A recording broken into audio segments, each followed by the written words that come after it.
né? Então o jogo do enriquecimento é um jogo de probabilidades, entendeu? É um jogo de jogar as probabilidades a seu favor e não contra. E se você quer ser o jogador e quer jogar um jogo de gente grande, você está jogando com as probabilidades contra você. E você tende a empobrecer, a fazer cagada, a viver pobre, mas com a esperança de que você vai enriquecer algum dia, mas não vai.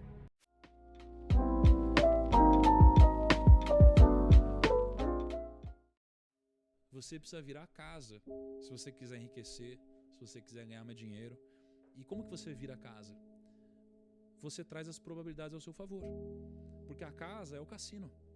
Cara, o jogador nunca ganha no cassino, né? A maior chance de você ganhar dinheiro no cassino é você entrar no cassino e você jogar na roleta. E uma única vez, todo o seu patrimônio. Essa é a maior chance de ganhar no cassino.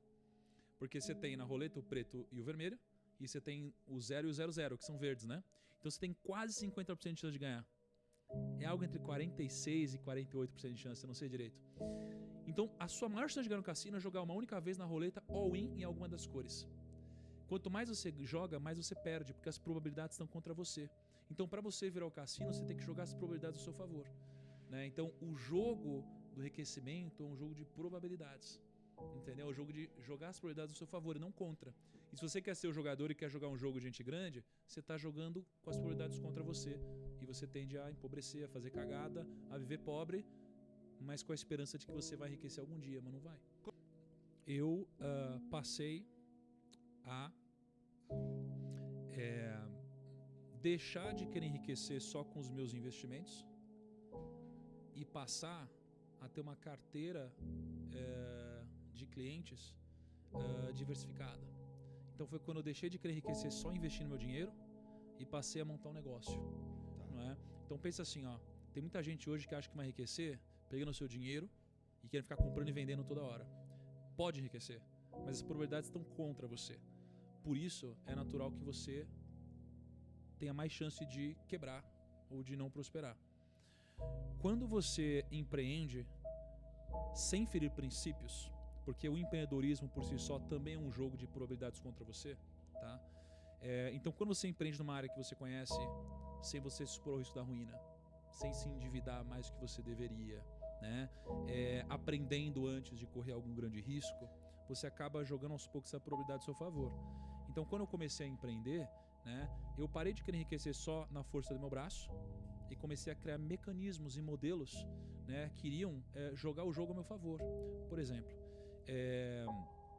se eu tinha 50 pessoas no meu time, na época, prospectando clientes, a chance era muito grande de alguma dessas pessoas do meu time encontrarem um cliente multimilionário.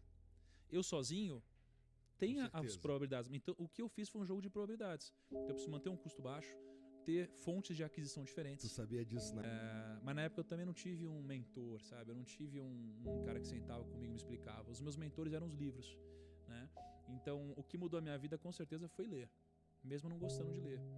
Porque, para pensar, ler é colocar as probabilidades ao seu favor. E aí, cara, o cara ele viveu uma vida inteira e ele registrou os maiores aprendizados que ele teve no livro dele.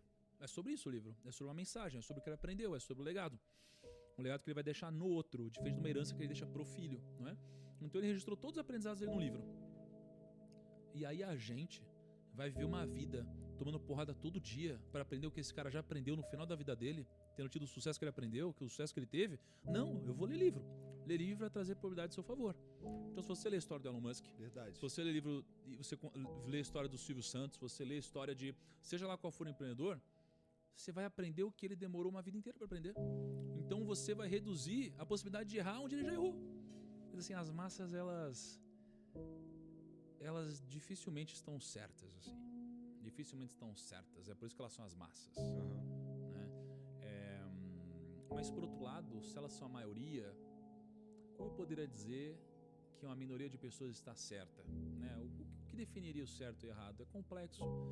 Mas eu vejo que geralmente a opinião das massas é uma opinião que tem muito mais a ver com um viés emocional do que com uma questão lógica. A gente erra isso o tempo todo. E o dinheiro é uma delas.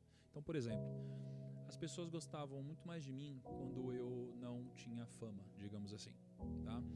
As pessoas, elas insistem em compartilhar meias verdades ou falsidades, ou seja lá o que for. Por exemplo, eu enriqueci antes de entrar na internet. Não é? Então, quando eu entrei na internet, eu era pequeno, as pessoas elas admiravam isso. Admiravam eu ter enriquecido antes de entrar na internet, empreendendo, e aí depois compartilhar esses aprendizados na internet.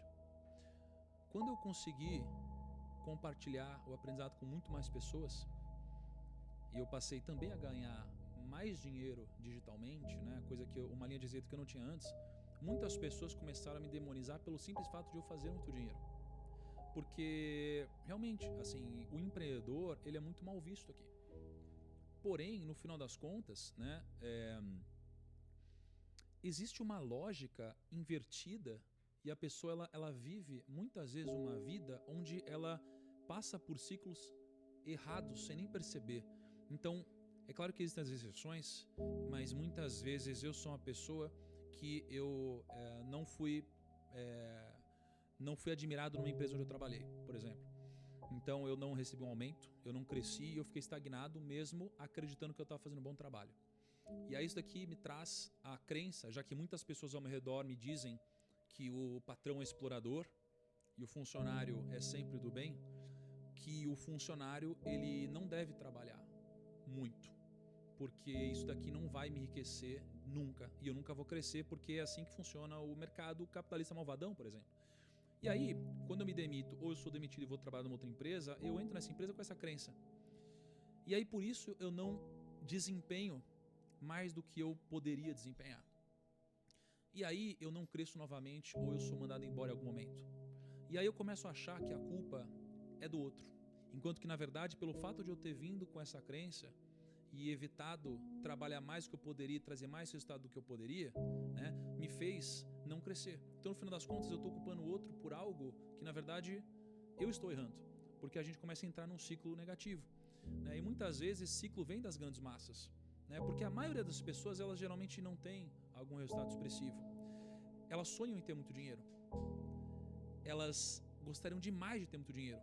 Mas quando o amigo delas cresce, elas passam a entender que existe algo errado nisso. A gente tem muita dificuldade de admirar o sucesso do outro. Uhum. E a gente vive nesse ciclo, né, cara? É muito difícil, cara, você ouvir alguma reflexão sobre riqueza de alguém que não chegou lá. É muito clichê ou muito ilógico você ouvir de alguém que passou a vida inteira pobre e nunca teve a opção de escolher e foi obrigado a viver a vida que teve, dizendo que o dinheiro não traz felicidade, por exemplo, um clichê como esse, ou que ser rico não vale a pena, né? Ou alguma coisa do tipo. Então, acho que a pessoa que ela não atingiu a liberdade financeira, ela dificilmente vive. Eu acho que ela sobrevive, não é? Então, ela é uma pessoa que ela faz o que faz por necessidade e não por opção.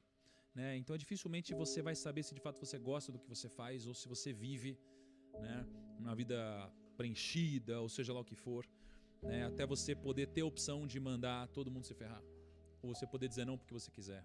Não é? Então realmente é muito difícil e existe um clichê onde muitas pessoas sem dinheiro querem dar opinião sobre isso e as pessoas nem sabem como é.